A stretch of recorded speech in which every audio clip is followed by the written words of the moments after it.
আসসালামু আলাইকুম। আশা করছি সবাই অনেক বেশি ভালো আছেন এবং সবসময় সেই প্রত্যাশাটাই করি যে আপনারা সবাই অনেক বেশি ভালো থাকেন। তো আজকে থেকে মূলত আমাদের HTML এবং CSS এর উপর একটি ভিডিও সিরিজ আসতে চলতেছে। তো এই সিরিজের মধ্যে মূলত আমরা বেসিক টু অ্যাডভান্স HTML এবং CSS দেখা ট্রাই করব এবং খুবই সহজ সরল এবং সিম্পলভাবে বোঝার ট্রাই করব। তো আজকে আমাদের এই মূলত প্রথম ক্লাসের মধ্যে আমরা কিছু ট্যাগ দেখব, HTML এর কিছু ট্যাগ কিভাবে করতে হয়। তো আপনি যদি আসলে HTML এর সম্পর্কে আগে কোনো কিছুই না জানা থাকে, কোনো কিছুই না পারা থাকে, সো তেমন একটা প্রবলেম হবে না। কজ হচ্ছে আমরা একেবারেই শুরু থেকেই শুরু করব। আপনি যদি HTML এর এইচও না পারেন, আমাদের থেকে যাত্রাটা শুরু করেন, ইনশাল্লাহ ভালো কিছুই হবে। তো চলেন আমরা শুরু করি। তো মূলত আমরা HTML এবং CSS এটা আসলে কেন করব? HTML এবং CSS মূলত ব্যবহার করা হয় একটি ওয়েবসাইট ক্রিয়েট করার জন্য বা ওয়েবসাইটের স্ট্রাকচারটা তৈরি করার জন্য। এখন এই ওয়েবসাইটের শুধু স্ট্রাকচার যদি তৈরি করতে চান, তখন ওই ক্ষেত্রে আপনি ব্যবহার করবেন শুধুমাত্র HTML।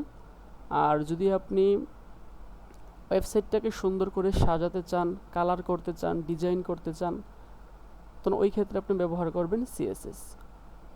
তো আমরা যদি একটা এক্সাম্পল দেখি, তো যদি এক্সাম্পল একটা দেখি, আমরা এই এক্সাম্পলটা দেখতে পারি যে আমাদের এই যে এখানে HTML, এই যে কঙ্কালটা, এই কঙ্কালটা হচ্ছে একটা HTML, শুধুমাত্র একটা স্ট্রাকচার তৈরি করছে, এটা হচ্ছে HTML।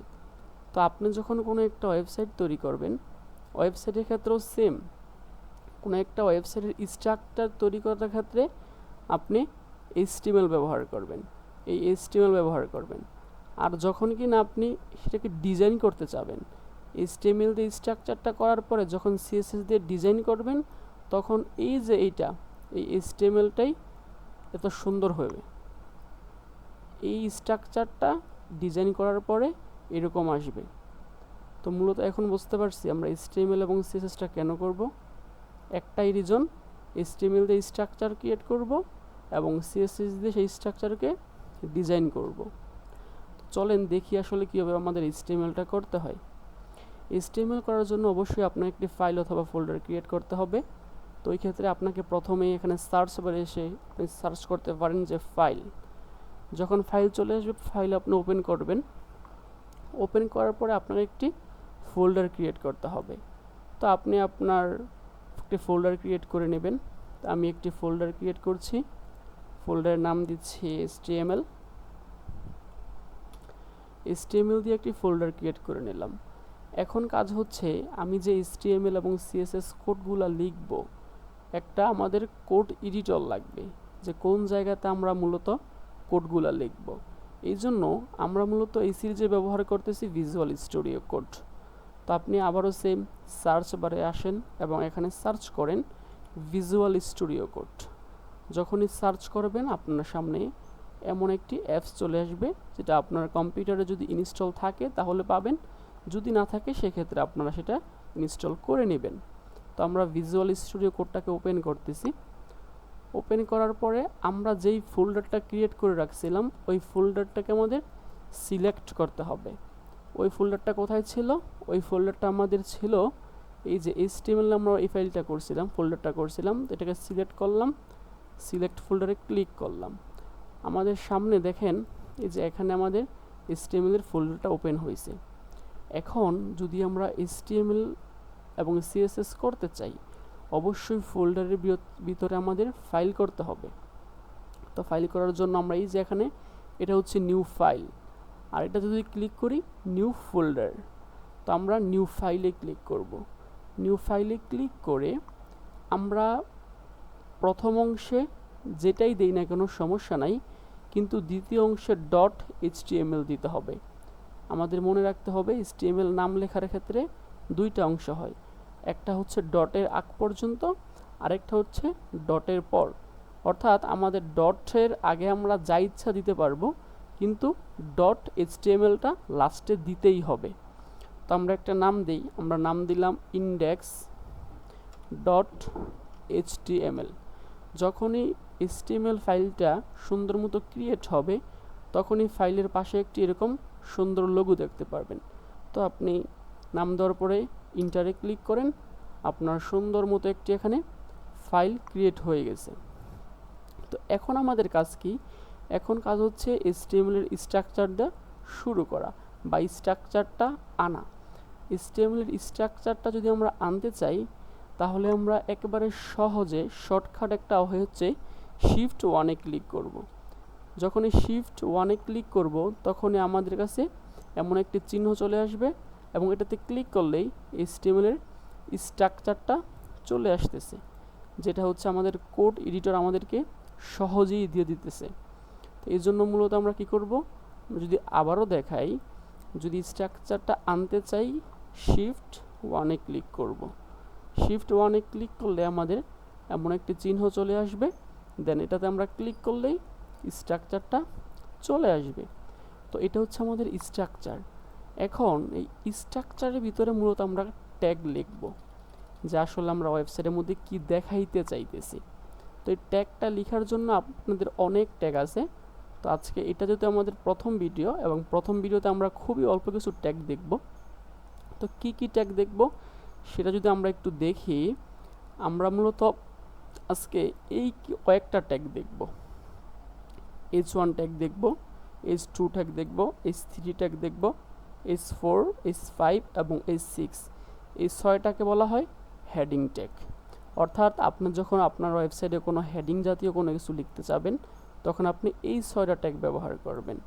তারপরে দেখব প্যারাগ্রাফ ট্যাগ, বি ট্যাগ মানে bold tag, italic tag, strong tag এবং button tag.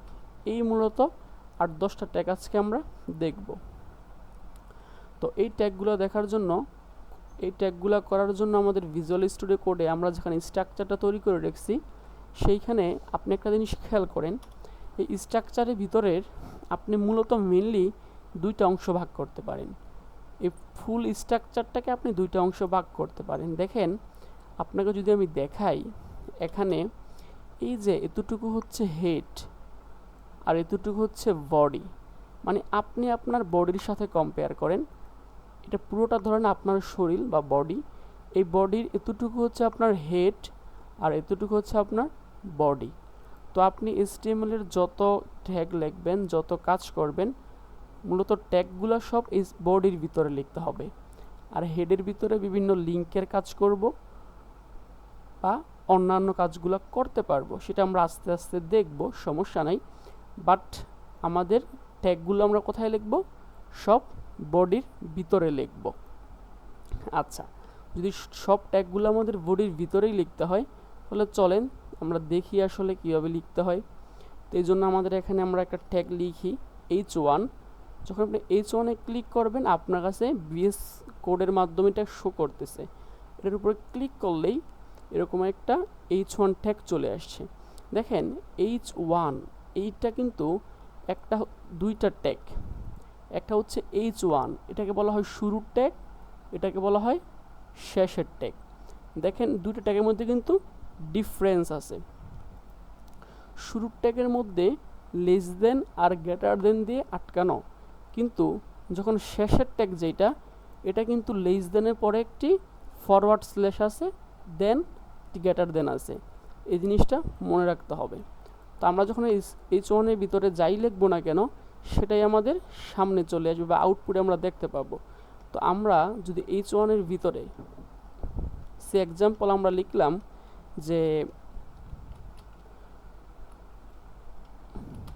We are NITian, যদি আমরা লিখলাম উই আর NITian, তখন এই ক্ষেত্রে আপনি এটা কোথায় দেখতে পাবেন?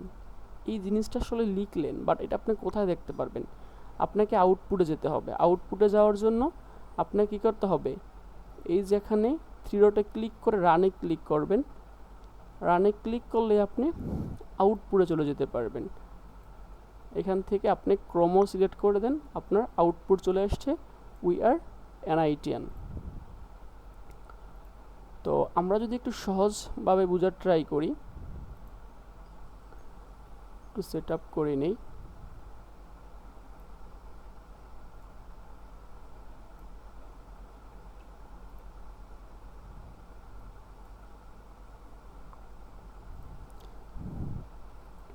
দেখেন এটা হচ্ছে আমাদের কোড এডিটর, এটা হচ্ছে আমাদের আউটপুট। তো মূলত এখানে H1 লিখলাম, লেখাটা এমন আসছে উই আর NITian। আমরা সেম আরেকটা ট্যাগ লিখি H2, এটার মধ্যে যদি আমরা লিখি উই আর NITian, ঠিক আছে। তখন এই ক্ষেত্রে আপনি এটাকে কই দেখবেন, দেখেন এটাও সেম। যদি আপনি সেভ করেন, সেভ কীভাবে করবেন, Ctrl+S দিতে হবে। তো Ctrl+S যখন আপনি দিবেন আর এখানে এসে রিলোড করবেন, দেখেন এখানেও চলে আসছে উই আর NITian। কিন্তু দেখেন H1 এর যেটা, এটা কিন্তু একটু বড় আসছে, H2 এরটা তার থেকে একটু ছোট আসছে। তো আমাদের আরেকটা যে ট্যাগ ছিল, যদি আমরা ওই ট্যাগটা দেখতে চাই, যে আসলে আমাদের আরেকটা কি ট্যাগ ছিল, H1 ছিল, H2 ছিল, দুইটা করছি। 3 নম্বরে কি আমাদের H3 ট্যাগ। তো আমরা H3 ট্যাগটাকে একটু লিখি, লিখলাম H3 লিখার পরে আমরা যদি এখানেও লিখি যে উই আর NITian, দেখেন এইখানকার সেভ করবেন। সেভ কীভাবে করে, Ctrl+S সেভ করবেন, দেন আপনি এটাকে রিলোড দিবেন। রিলোড দিলে দেখেন এখানেও আসছে উই আর NITian। দেখেন প্রথম H1 এটা কিন্তু বড় ছিল, H2 তার থেকে একটু ছোট, H3 তার থেকে আরও ছোট। তো আমরা যদি এখানে আরেকটা ট্যাগ দেখি, আরেকটা ট্যাগ কী ছিল আমাদের, আরেকটা ট্যাগ ছিল H4। তো আমরা যদি এখানে H4 ট্যাগটা লিখতে চাই, তো H4 লিখে ইন্টারে ক্লিক করলাম। এখানে যদি আমরা লিখি উই আর NITian, দেখেন এইটার আউটপুট যদি আমরা দেখতে চাই, সেম Ctrl+S দিয়ে সেভ করব এবং রিলোড দেব। দেখেন এটার থেকেও ছোট আসছে।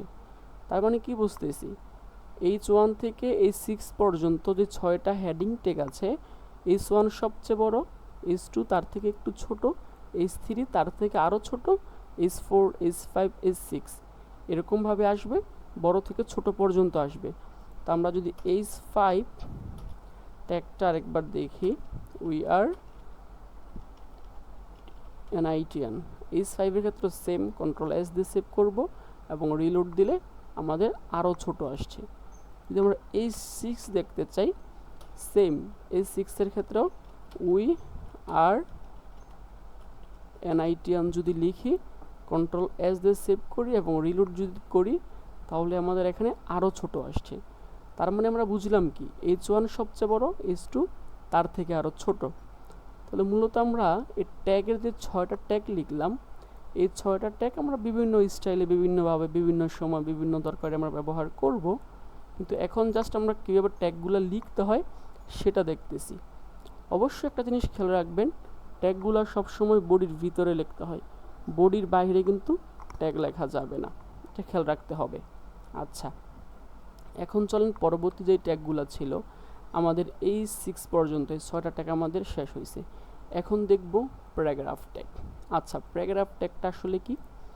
প্যারাগ্রাফ ট্যাগটা হচ্ছে, আপনি যদি কোনো একটা ওয়েবসাইটে বা আপনার ওয়েব পেজের মধ্যে আপনি অনেক বড় কোনো কিছু লিখতে চাচ্ছেন, যেটা প্যারাগ্রাফের মতো অথবা হোয়াটএভার আপনার ইচ্ছা মতো একটা লিখতে চাচ্ছেন, বাট লেখাটা একটু বড়, তো এই ক্ষেত্রে আপনি প্যারাগ্রাফ ট্যাগটা ইউজ করতে পারেন। বাট প্যারাগ্রাফ ট্যাগের জন্য লিখতে হবে শুধুমাত্র পি। এই পি ট্যাগটাকে মূলত প্যারাগ্রাফ ট্যাগ বলা হয়, কারণ প্যারাগ্রাফের প্রথম অক্ষর পি থেকে মূলত প্যারাগ্রাফ থেকে পিটা নেওয়া হয়েছে। তো এই জন্য আমরা যখন প্যারাগ্রাফটাকে লিখব, পি যখন লিখব, আমাদের সামনে এরকমভাবে আমাদের শো করবে, পিতে ক্লিক করলেই ট্যাগটা ক্রিয়েট হয়ে যাবে। এখন এই প্যারাগ্রাফ ট্যাগের ভিতরে আপনি যা ইচ্ছা লিখতে পারেন। ধরুন লিখলাম we are NITian and we are CSTian।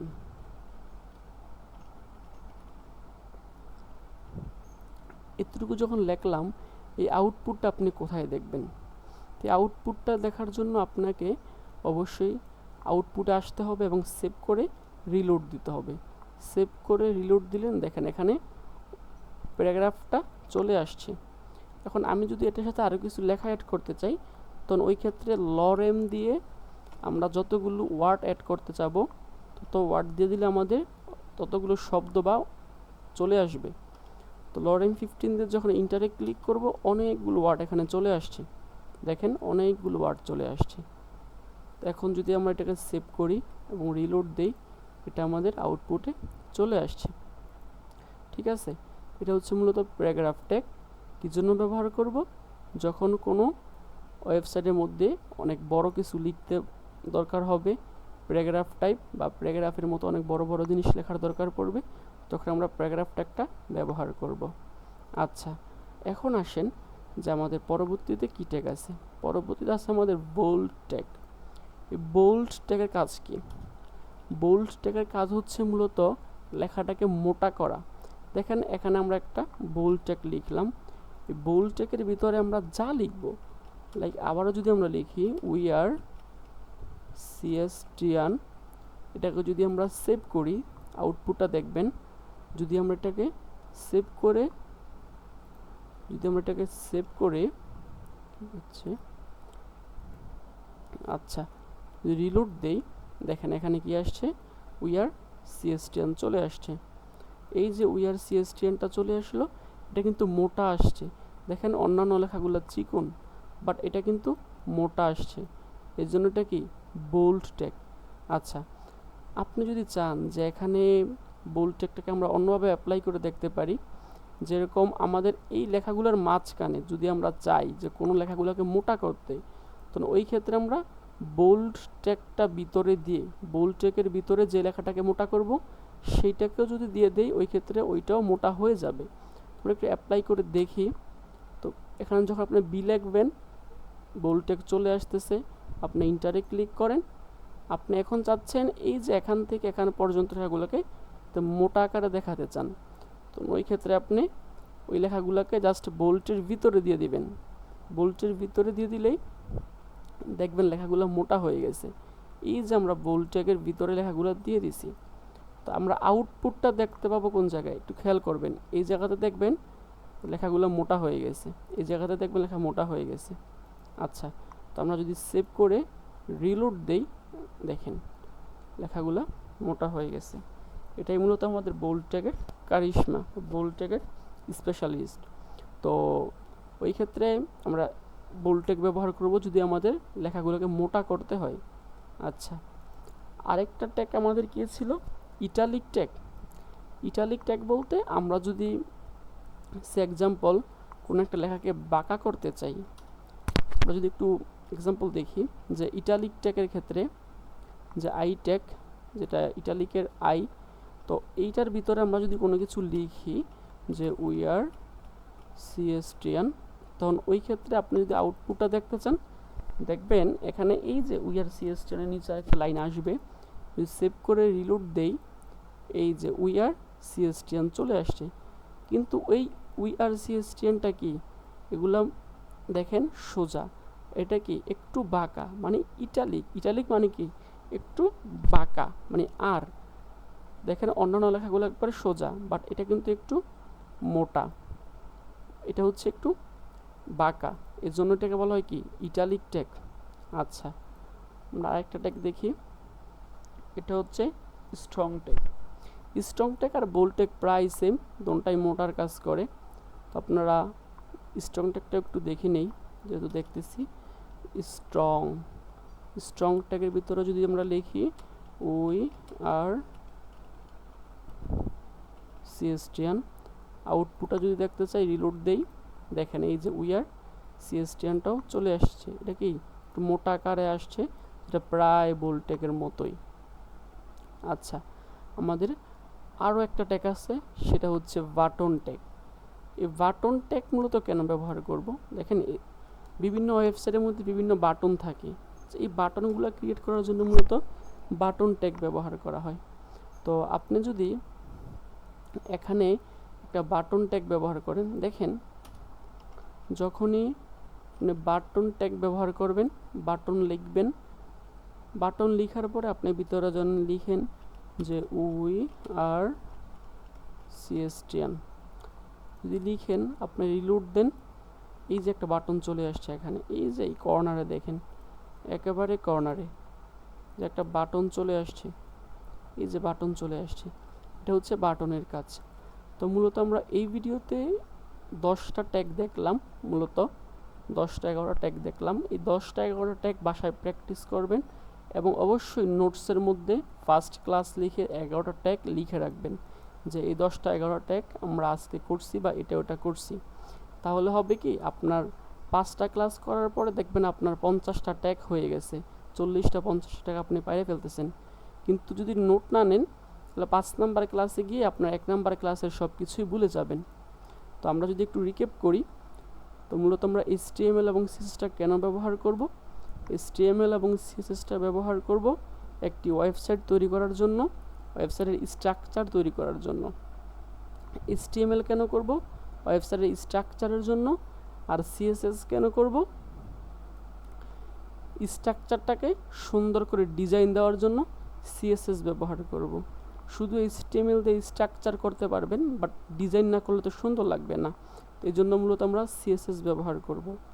আরেকটা জিনিস আমরা স্টুডেন্ট হিসেবে জেনে রাখা ভালো, HTML এর পূর্ণরূপ হচ্ছে হাইপার টেক্সট মার্কআপ ল্যাঙ্গুয়েজ, আর CSS এর পূর্ণরূপ হচ্ছে ক্যাসকেডিং স্টাইল শিট। তো মূলত আমরা এই ভিডিওতে যদি 10টা ট্যাগ আপনি জানতে পারেন তাহলে আলহামদুলিল্লাহ, কারণ এই ট্যাগ আমাদের হাজারো বার ইউজ করা হইব সামনে। এখন জাস্ট একটু পরিচিত হইলেন, দু একবার প্র্যাকটিস করবেন, ইনশাল্লাহ ভালো কিছুই হবে। দেখা হবে পরবর্তী কোনো এক ভিডিওতে। সেই পর্যন্ত ভালো থাকবেন, সুস্থ থাকবেন। আসসালামু আলাইকুম।